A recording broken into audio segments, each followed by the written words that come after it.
I'm Sarah Fergani with KENS 5 News. Now on this Thursday, April 20th, the city's biggest 10-day party, Fiesta, kicks off today, and the message is to Fiesta Safe, Fiesta Sober.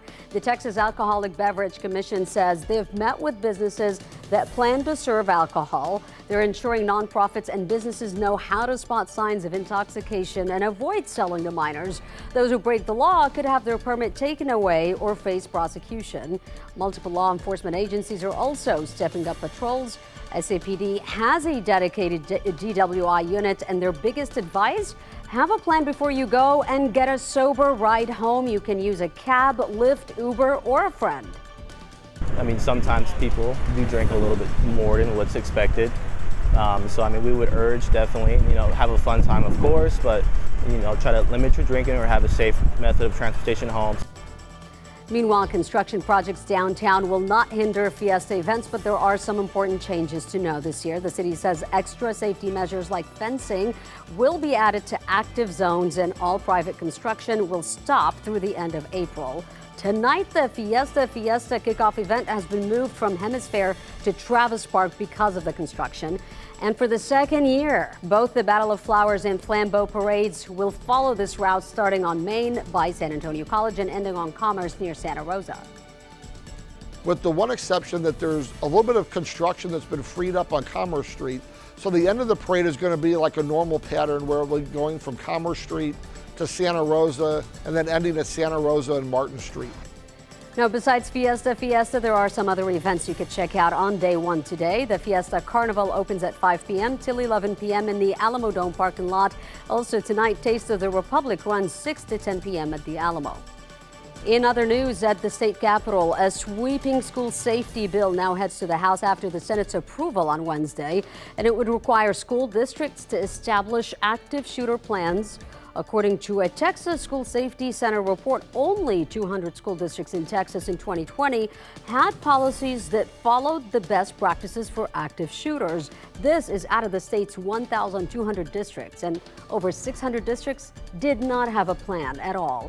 The bill proposes each campus is eligible to receive $15,000 to $16,000 for security upgrades.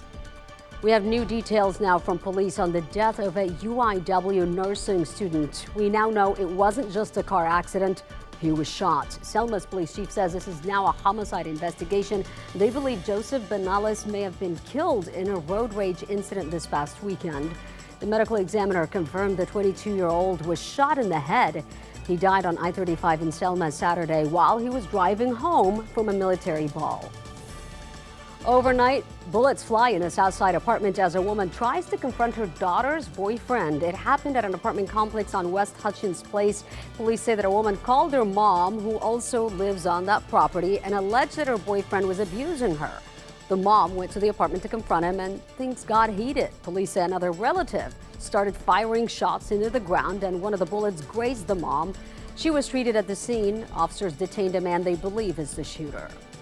A possible serial sex offender is in police custody. San Antonio police say 31-year-old Montre Shepard is jailed on a $50,000 bond, accused of attempted sexual assault. The judge set release conditions for Shepard, who's homeless, to be on full house arrest with a GPS monitor if he makes bond.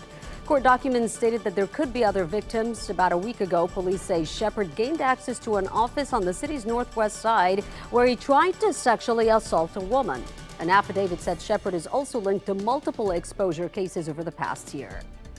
In a shocking story out of North Carolina, a 6-year-old child and her father were shot over a basketball. Witnesses told police that kids were playing in the street when their basketball rolled into the yard of a 24-year-old man. Police say he came out with a gun and started shooting, hitting the little girl and her father. Her mom, a neighbor, were grazed by bullets. The little girl is now out of the hospital and can vividly remember the moment she was shot. Her identity is being hidden for her protection. And I think the bullet came back and it hit me, and the bullet went in my seat. I couldn't get inside in time, so he shot my daddy in the back. Right now, police are still searching for the shooter. State Senator Roland Gutierrez, who's become an advocate for families affected by the Robb Elementary School shooting, is reportedly eyeing a Senate run against Ted Cruz. That is according to a Texas Tribune. A source close to Gutierrez says there is no question he's looking into the race. The Democrat is not expected to make any announcements until after the state legislative session, which ends late next month.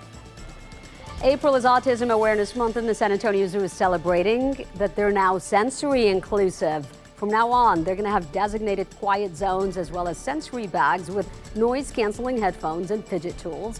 Sensory challenges are often experienced by people with autism, dementia, and PTSD, and this can be a major barrier to enjoying places with lots of people. So guests can pick up a bag at the zoo's entrance with a valid ID. Checking in with Paul for today's forecast. All right, let's take a look out there, Sarah. We've got cloudy skies this morning, little patchy drizzles, patchy sprinkles this morning, and then we'll see a little sunshine. It's going to warm up into the mid-80s, very spring-like, and then I think there's a chance for some storms. It's going to be kind of 50-50 this afternoon and also this evening, especially after around 11 o'clock. That's KENS 5 News now. I'm Sarah Fergani. I'll see you tomorrow.